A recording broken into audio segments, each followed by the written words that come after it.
Hi everyone, welcome to JSCM Impact Conversations. I'm so pleased to be here in this episode because we are joined by a really intelligent, fun, and smart person, Phelisha Midy. Hi Phelisha, welcome to the show. How are you? I'm good. Thank you for having me. Thank you for joining us. I'm so pleased to have this conversation with you because time is really important, and today's context is characterized by intertwined problems, climate change, social inequality, macro-political tensions, and we find ourselves as supply chain ecosystems, we find ourselves at the center of all these intertwined problems. So why today's conversation is really important and timely? Because Felicia is an expert on international studies and international development programs. And for the last 15, 16 years, she has worked with multiple agencies across multiple programs. And most recently, she was working with USAID, and her work across the world when it comes to international development is really profound and really important. And as supply chain management scholars, we have so much to learn and to hear from you, Felicia. So thank you for your time. And I'm so excited for the conversations that will unfold. So let's start. Are we ready? I am ready. Perfect. So the first question, Felicia, so basically we are really aware we have this systemic and structural problem. We create solutions, but we design and we implement those solutions with assumptions. We oftentimes don't include the people that will be impacted by those decisions, and you saw this literally first hand.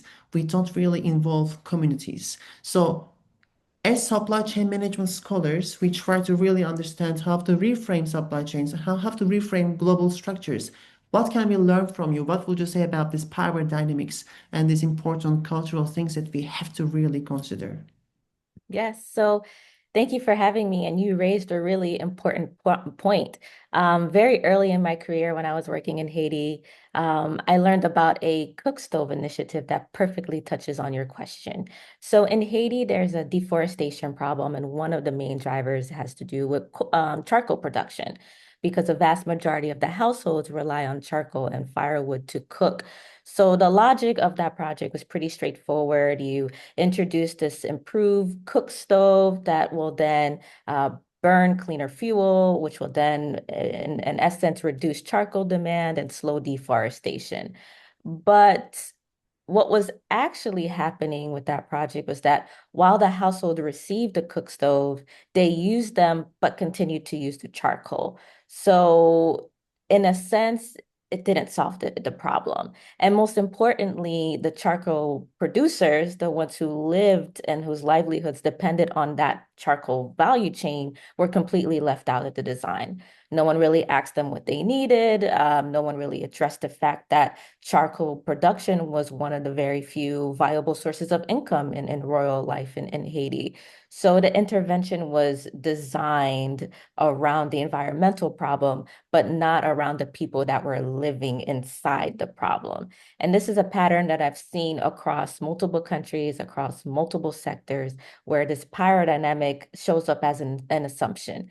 Organizations assume they know what the problem is and what the solution should look like, but they're designing from the outside in, and the community becomes a recipient, not a participant. So we need to flip that kind of idea. So there is an example that I came across in South Africa, similar to a cook stove project called the Mashamba Rocket Stove Project. And instead of the organization coming in with a pre-designed stove, the team actually worked with the community to co-develop the design. And they started with exactly what people actually cooked, what were the pots that were used, what's the fuel that was available in the market, and what really mattered to the community. And they built the stove around that. And the result of that was that stove became more cheaper, made with local material, and it didn't allow the people to really change their cooking practices, and it was easily adapted and along the community.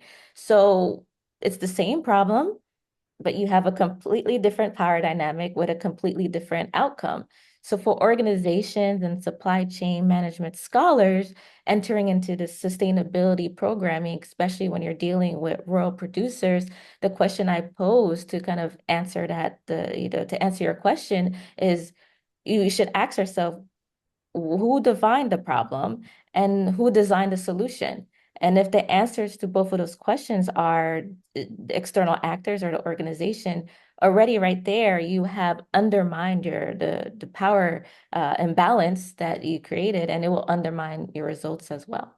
Felicia, you say something really profoundly important, so thank you for raising it. I will actually quote you in a second and in my papers in the future. But who defines the problem and who designs the solution? I think this is really key because oftentimes context is everything, cultural values are everything, but we don't actually take those contextual things into account and we approach solutions with universal, standardized principles, oftentimes designed and promoted by the power holder in the Mhm. global north. I don't like this binary global north, global south, but just to put things in a frame. So this is Mhm. exactly how we then reframe our supply chains, etc., etc. But for supply chain scholars, this is a key point to really go and understand what the culture is about and Yes. what the problems, what the solutions, but also how those communities orchestrate their actions. Also, in our research on just transition, this is really key, and the purpose and governance are two important dimensions. But when Mhm. you actually have the commonly defined purpose about the Mhm. communities and their needs, then the governance structures become more plural, and then the outcomes become literally positive, and then everyone benefits from those solutions. And Mhm. this brings me to my next question. But unfortunately, in the ideal world, this is what we should be seeing all the time. But in the real world, we don't see this happening. And we are framing technocentric, market-based solutions like the traceability programs and the certifications, etc., etc. So, in your Mhm. experience across the world, what do these approaches miss? How can we literally challenge and reframe these market-based solutions because they just don't work? Well, I see that across the many years of my experience, especially in agricultural programming in various places like in Mozambique and in Ghana and India, where, I noticed that it's the same kind of development problems, the same issues that trying to be solved that are just being repackaged under different names cycle after cycle. When I was in Mozambique, that same exact situation occurred, looking at past programming and kind of seeing this pattern that was hard to ignore, which is, in agricultural programming, it was we reached thousands of farmers, but there was very little evidence as to exactly what built resilience or what was building their resilience. And what we noticed is that once projects ended, old practices always come back. And I think it really touches to your point in your question. And I think that is what these approaches are missing. You can introduce certifications, you can invest in traceability, you can train producers. But if you haven't addressed what's destabilizing them at the household level, nothing will hold. It's not an issue of knowledge. I believe it's a stability problem. Producers aren't failing to adapt better practices because they don't understand them. They're failing because they can't afford to take the risk.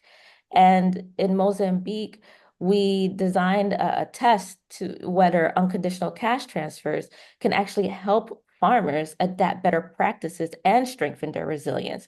And what we found was something pretty interesting. We noticed that once farmers had the breathing room to meet their immediate needs, they were able to start adapting better practices on their own, not because a program told them to do so, but because they finally had the stability to make longer term decisions. We saw them expand plots, hire additional labor, invest in seeds, fertilizers, and inputs that improved their crop yields. And as this continued, it created this ecosystem where you start seeing entrepreneur service grow that formed to meet this growing demand.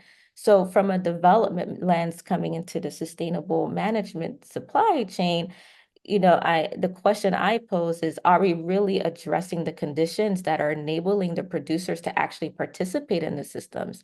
Because if the foundation of that is not there, then the architecture of how the system was created doesn't really matter.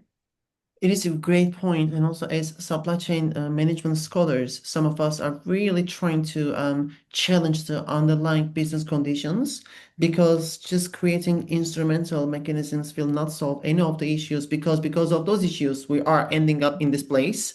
And also, you say something really key, resilience. But also, it is important to underline who defines resilience and what is really what do we mean by the resilience? Because Mhm. oftentimes also we are realizing that actually the way we frame resilience is misleading because actually we are just trying to bounce back to where we were, but where we were was also a kind of space of disassociation between individuals and emotions Mhm. and practices and communities. And Mhm. definitely local solutions are the key. But here I want to ask you one question, Felicia, because in your CV, it is just so like the inspiring. Mozambique, Angola, Rwanda, Jordan, Ghana, India, Haiti, Senegal, and the list goes on. You have been in many places and you have seen different realities. Two questions. Number one, were there any patterns and anything universal about those challenges? And the solutions must be context specific and local. And also, were there any similarities between those solutions? So I just wanted to understand this diversity of Mhm. approaches and plurality of your approaches to these problems. Yeah, there are definitely similarities, and it's funny because it took a domestic experience in the United States where I'm from for me to really fully see it. So I've spent, over 10 years working with producers in developing countries, and I understand those challenges and the patterns in those contexts very clearly. But the moment where it became universal was when I was engaging with a nonprofit that was building America's first flax to linen supply chain. And I was asked how I would work with rural farmers in Pennsylvania whose motivations for farming were completely different from one another. It could be driven by profit, it could be for climate action, but they all face the same structural problems. And what struck to me was that I heard that same exact question, the same exact problem and motivations from farmers in Nepal or Tunisia and Senegal. And despite the fact that the languages are different and the policy or the political contexts are different, the underlying reality was the same. And it brought me back to a conversation I had with a farmer in Ghana who told me that he grew enough to feed the world, but not enough to educate his child. And so when I sat with that and thought about rural farmers in developed countries compared to developing countries, I realized they all face that same structural force. Producers everywhere are trying to navigate that same tension. They're essential to the supply chain, but they fit marginally within it. They want the resilience. They want to earn enough on their labor to invest in their families and their futures. So when we're talking about challenges that are facing these producers, the universal issues that they're facing, no matter where they are, is their structural position in the supply chain.